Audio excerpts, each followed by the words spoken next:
हे भाई बड़े ध्यान से सुनो, तुम घोर पापी हो या पुण्यात्मा हो, पहली बात तुम्हें आज से चिंता छोड़ देनी है। ये हम नहीं, श्रीपाद प्रबोधानंद जी महाराज कह रहे हैं, जो परम गूढ़ तत्व ब्रह्म तत्व का बोध प्राप्त किए हैं और उससे भी आगे गूढ़ तत्व प्रेम उसको प्राप्त किए हुए हैं। बड़े अद्भुत महापुरुष जो ज्ञान की चरम सीमा और प्रेम की चरम सीमा दोनों को छू रहे हैं।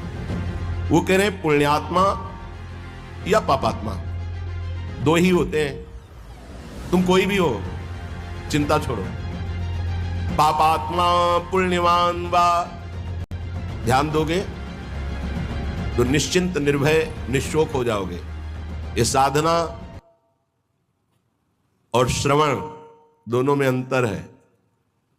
श्रवण से जो श्री कृष्ण प्रेम प्राप्त होता है वो साधना से नहीं होता।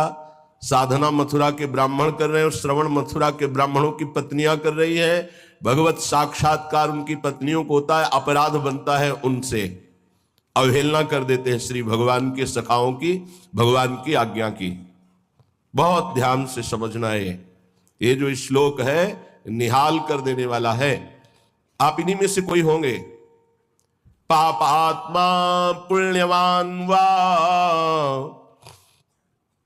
प्रशरद अपयशाह कीर्तिमान वा, तुम्हारा बहुत यश है या बहुत निंदा हो रही है, बहुत पापी हो या पुण्यात्मा हो।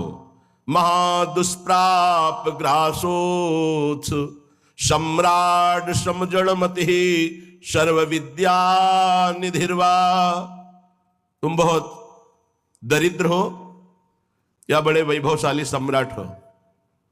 बहुत सुंदर बात है। तुम जड़मती मूर्ख हो या बहुत विद्या विशारद विद्वान हो, तुम कोई भी हो, चिंता छोड़ो।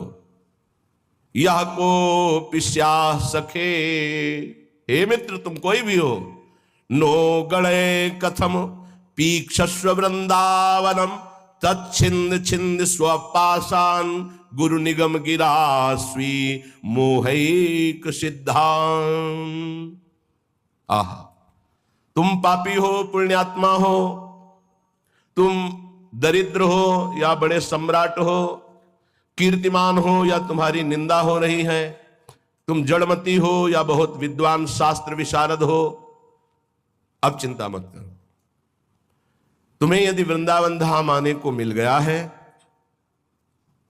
और तुम्हें शास्त्र के अनुसार चलने वाले रसिक सदगुरुदेव की शरणागति मिल गई है, तो छिंद छिंद स्वापाशान, अब तुम्हारे जितने बंधन हो सब छिन्न भिन्न हो जाएंगे, नष्ट हो जाएंगे।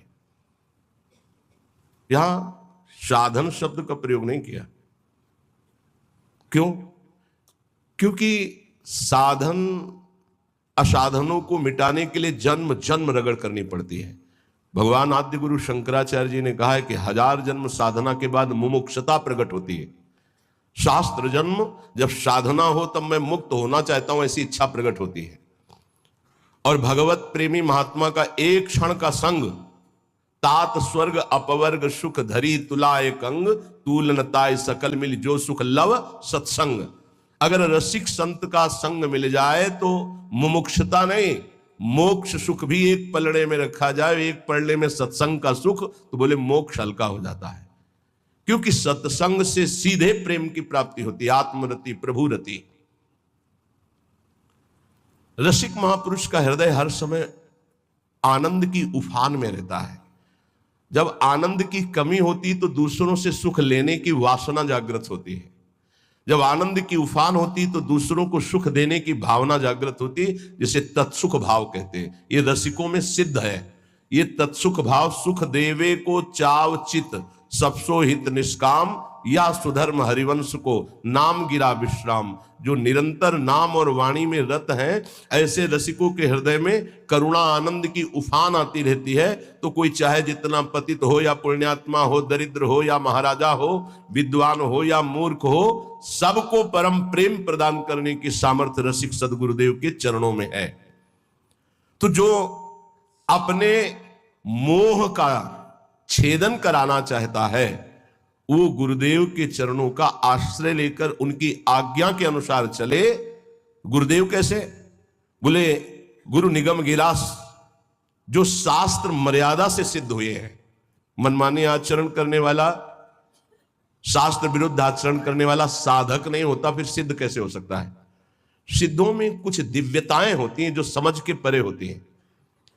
वो हमारी मानुषिक बुद्धि नहीं है।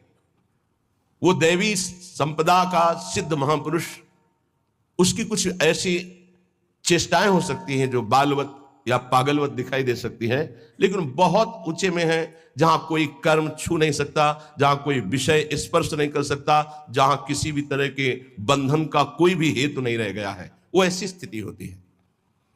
बोले उनके आज्ञा अनुसार अपने जीवन को चलाना।